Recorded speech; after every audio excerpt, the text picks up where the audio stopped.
Tersambung melalui sambungan telepon bersama dengan Menteri Agama Pak Nasaruddin Umar. Pak Nasaruddin, selamat sore. Shalom, assalamualaikum. Waalaikumsalam Waalaikumsalam. warahmatullahi wabarakatuh. Pak Nasaruddin, apa yang bisa Anda sampaikan juga kepada umat Katolik di Indonesia setelah mendengar kabar duka ini?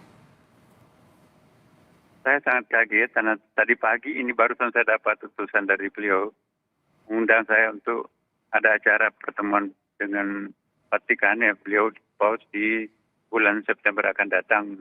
Tadi pagi ya, sama Mrs. Gregoria ya, dari Itali langsung. Jadi jam 9 tadi pagi ya. Dan saya katakan mudah-mudahan saya masih bisa berjumpa lagi nanti di Vatikan pada bulan itu karena beliau kan sakit-sakitan. Lalu iya mudah-mudahan, tapi sekarang sudah mulai bagus karena sudah keluar dari rumah sakit. Nah betapa kagetnya saya, suratnya masih ada di kantong saya. Beliau mengundang saya dalam acara di Vatikan itu.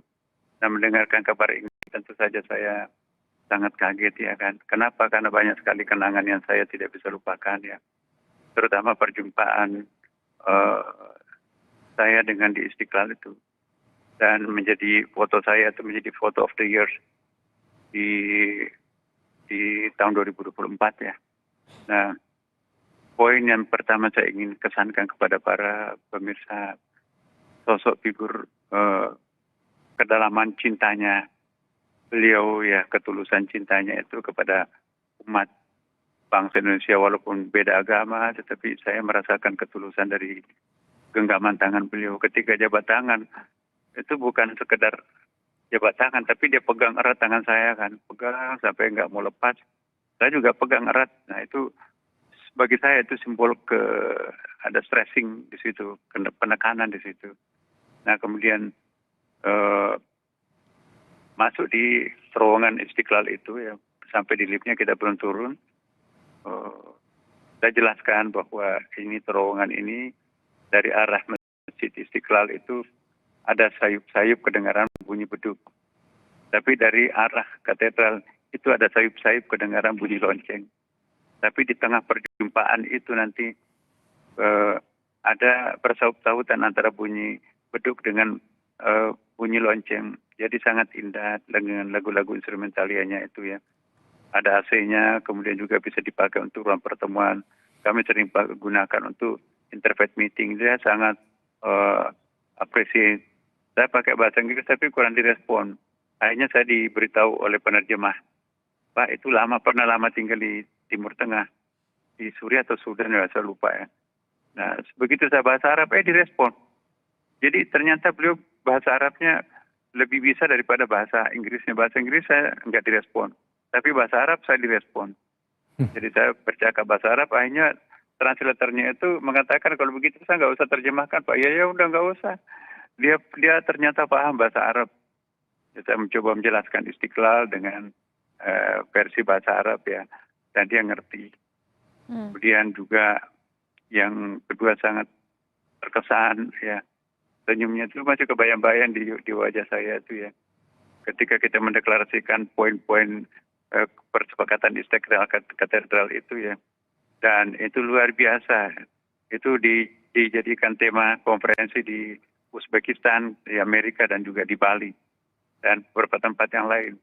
Saya ke Mesir juga, saya berfoto dengan pimpinan Al-Azhar. Oh, masa cuma pos bisa berfoto dengan Anda?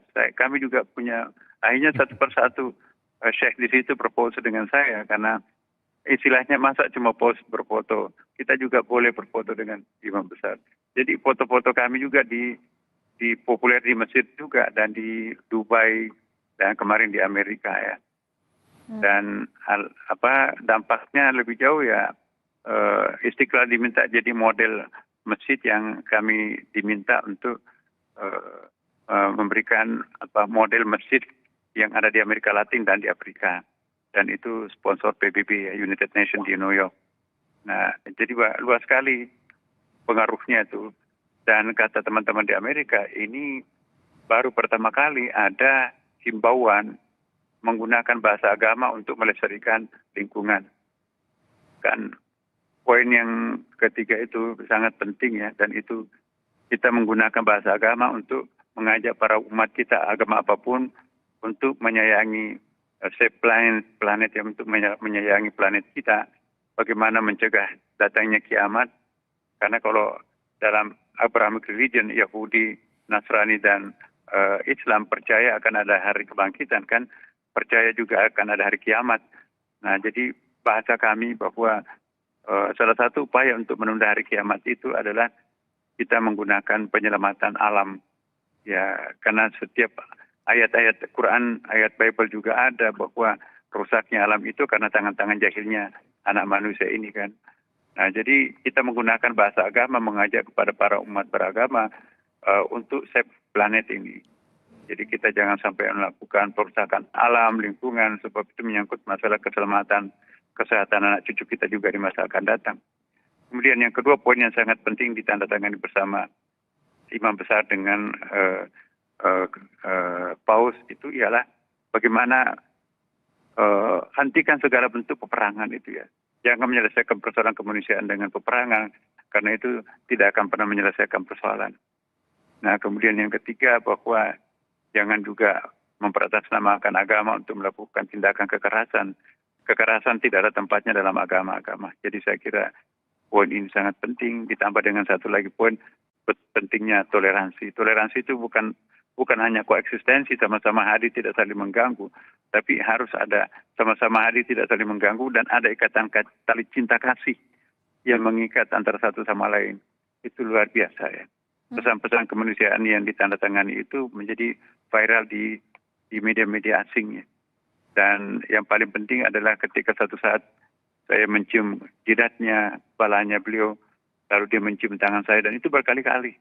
Dan itulah yang jadi paling viral dan pernah menjadi cover di beberapa majalah, cover berita di beberapa tempat, termasuk juga di Vatikan. Ya, karena dulu belum pernah ada foto seperti itu, kata komentarnya. Makanya itu foto saja itu sudah menjadi pesan khusus bahwa masyarakat Indonesia itu luar biasa, walaupun minoritas Katolik, tetapi bisa begitu akrab dengan jamaah Masjid Istiqlal dan tamu-tamu Istiqlal pada waktu itu ya. Dan inilah Indonesia ya, satu bangsa yang sangat menjunjung tinggi martabat kemanusiaan, sehingga tidak ada bedanya antara agama apapun, mereka itu sama-sama menjunjung tinggi kemanusiaan. Dan itulah memang pesan Al-Quran juga. Walaqad karramna bani Adam, Allah memuliakan anak cucu Adam. Agama apapun agamanya, etnik apapun, warga negara apapun, jenis kelamin apapun, pokoknya wajib dimuliakan anak manusia itu, anak cucu Adam itu, ya kan. Nah, inilah persamaan bahasa, persamaan tema kami dengan Paus pada waktu itu, sehingga kita sangat berbahagia menyaksikan kegembiraan dunia pada pertemuan Istiqlal itu, dan sudah diterjemahkan ke hampir semua bahasa dunia ya tentang deklarasi Istiqlal pada waktu itu. Dan itulah yang sangat berkesan. Satu lagi poin yang sangat berkesan, ketika mau pamit tidak mau melepaskan tangan saya, sehingga ada orang mau jabat tangan nggak jadi karena tangan kanan saya dan tangan kanan beliau berpegangan erat. Jadi tersenyum. Jadi Masya Allah luar biasa kesan saya dengan Paus. Tadi pagi datang utusannya mengundang saya, tapi siangnya mendengarkan beliau wafat. Jadi saya sangat terharu. Dan yang terakhir saya juga punya kesan tersendiri, Pak. Ketika beliau masuk rumah sakit, hari yang sama juga saya masuk rumah sakit. Jadi kaki saya tergelincir, patah di operasi.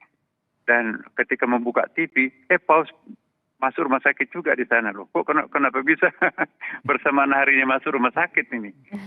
Nah, jadi itu kesan saya, nggak tahu apa maknanya ini semua. Pak Nasaruddin, kan perdamaian ini jadi salah satu pesan yang terakhir disampaikan juga oleh Paus ketika Paskah kemarin. Tapi dari banyaknya nilai-nilai yang bisa kita pelajari, banyaknya pesan yang sudah pernah ia sampaikan juga. Kalau secara personal, Pak Nasaruddin, kesan yang paling kuat, yang paling Anda ingat selama mengenal, bertemu langsung, berkomunikasi langsung dengan Paus, seperti apa, Pak? Pelajaran berharga saya adalah ternyata kesederhanaan itulah yang melahirkan sesuatu yang besar. Kita semua bisa sepakat bahwa kesederhanaan Paus ini ya dari segi pakaiannya. Saya juga lihat sepatunya bukan sepatu istimewa ya.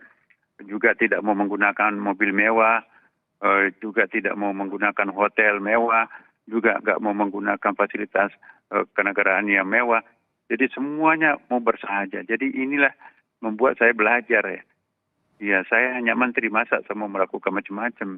Jadi saya itu belajar betul bahwa ternyata kesederhanaan itu melahirkan sesuatu yang besar. Bukanlah sesuatu yang besar itu otomatis melahirkan yang besar, tapi justru kesederhanaan itu mampu melahirkan suatu image yang besar untuk sebuah gagasan. Dan makanya itu saya kira nilai kemanusiaan yang dibawa oleh Paus itu didukung sepenuhnya oleh umat manusia tanpa membedakan agama apapun. Ya, jadi inilah suatu hal yang perlu kita pelajari dari seorang tokoh seperti Paus, bahwa di tengah kesederhanaannya, ketulusannya, keikhlasannya, tanpa pamrihnya, ternyata menghasilkan sesuatu yang sangat mulia, satu hal yang sangat besar. Semoga ini pelajaran berharga buat siapapun, terutama tokoh-tokoh agama, bahwa kita harus tawadu, kita harus muru'ah, dan kita harus menempatkan diri itu jangan terlalu bangga, sombong, dan seterusnya sebagai pemimpin agama. Ternyata kita lihat tokoh-tokoh agama yang lain juga ternyata sama. Ya, kita lihat tokoh-tokoh Hindu, Buddha, Siddhartha Gautama, apalagi Nabi Muhammad. Ya. Kita tidak membandingkan satu sama lain, tetapi pelajaran berharga yang kita bisa pelajari bahwa tokoh-tokoh yang mengusung sebuah gagasan dengan cara yang jujur, tulus, dan sederhana, ternyata itulah yang monumental, yang abadi, dan itu diterima semua pihak. Jadi saya kira pelajaran berharga dari kita semuanya, walaupun Paus nanti memang sudah wafat ya, tetapi nilai-nilai kehidupan dan nilai-nilai humanity-nya itu tetap harus hidup di dalam benak kita masing-masing. Apapun agama kita, mari kita menghormati tokoh-tokoh kemanusiaan seperti Paus, sebab langka orang bisa seperti itu. Ya. Pak Nasaruddin, tapi setelah Anda mendapatkan juga kabar duka ini dari Vatikan, pemerintah Indonesia sudah menyampaikan duka citanya juga secara langsung, sudah komunikasi dengan Vatikan, Pak? Ya, saya langsung tadi, karena saya ketemu dengan orangnya yang baru mengundang saya tadi. Saya dalam teks bahasa Inggris saya sudah sampaikan, kemudian juga saya seandainya Paus itu di Indonesia, pasti saya terbang untuk mengunjunginya, tetapi ya negara lain dan saya terikat dengan peraturan perundang-undangan, kita tentu harus mendapatkan izin dan lain sebagainya ya, untuk bisa mengunjungi beliau, tetapi ya kita serahkan kepada Pak Presiden kita. Saya kira Pak Prabowo juga sangat concern terhadap pesan-pesan beliau kemarin, itu juga disampaikan itu sangat mendalam ya. Jadi sering di-quote ya bahwa Paus ini adalah figur yang sangat bersahaja, tetapi sangat care terhadap kaum duafa, orang-orang lemah, ya kan. Dan Pak Prabowo juga kan sama kan. Kita lihat bagaimana care-nya beliau terhadap orang-orang miskin, sehingga membuat berbagai macam kebijakan sekolah rakyat, kemudian juga pemberian gizi, makanan bergizi kepada anak-anak terutama yang fakir miskin. Itu ada persamaan humanity-nya sangat dalam antara kepala negara kita dengan Paus ya. Dan saya kira nilai-nilai baik dari orang, siapapun orangnya, mari kita terbuka memberikan apresiasi ya. Setiap orang punya kelemahan, tetapi jangan mengingkari kelebihan setiap orang. Tapi Pak Nasaruddin juga ada rencanakan ke Vatikan dalam waktu dekat? Iya, undangan saya itu bulan September, Mbak, tapi masih jauh. Maka itu saya nggak tahu nanti ini, karena waktu wafatnya Paus Johannes Paulus, saya juga diundang khusus. Jadi waktu meninggal Paus itu saya juga ikut di upacaranya, dihadiri 2 jutaan orang pada waktu itu ya. Saya juga hadir bersama Gus Dur ya, waktu itu. Ya, saya nggak tahu nanti ini. Pokoknya karena kita sudah menjadi pejabat publik ya, kita tergantung pimpinan ya, apa petunjuknya dari beliau. Tapi saya sangat yakin bahwa Indonesia itu pasti merasa kehilangan sosok figur teladan kemanusiaan. Ya. Sebelum berita duka hari ini dan juga mungkin setelah September lalu Pak bertemu di Istiqlal, di terowongan silaturahmi, komunikasi yang juga dilakukan untuk tetap membawa pesan perdamaian itu rutin juga dilakukan antara Indonesia dengan Paus Fransiskus? Iya, kami atas dasar kunjungan itu, saya diundang di beberapa negara ya, mungkin hampir 10 negara yang mendiskusikan tentang deklarasi Istiqlal itu. Karena itu dianggap sangat unik ya, karena ada himbauan menggunakan bahasa agama untuk melestarikan lingkungan. Selama ini kan hanya bahasa politik yang digunakan kan, bahasa birokrasi. Nah ternyata itu kan tidak efisien efektif ya, karena tidak menyentuh hati masyarakat. Dengan deklarasi Istiqlal menghimbau dengan menggunakan bahasa agama kepada umat yang beragama, apapun agamanya, mari kita melestarikan lingkungan, mari kita merawat planet ini demi untuk anak cucu kita yang akan datang. Itu kan message. Dan apalagi sekarang kan musim perang di beberapa tempat ya. Di situ pernyataan kami berdua bahwa kekerasan tidak akan pernah menyelesaikan persoalan. Dan jangan atas nama agama kita menghalalkan kekerasan. Tidak ada tempatnya kekerasan oleh agama apapun juga. Ya, menemukan keberanian untuk melanjutkan dialog tanggung jawab bersama untuk menyelesaikan kekerasan di berbagai belahan dunia itu juga jadi pesan Paus. Pak Nasaruddin Umar, Menteri Agama, terima kasih sudah berbagi di Breaking News Kompas TV. Sehat selalu, Pak.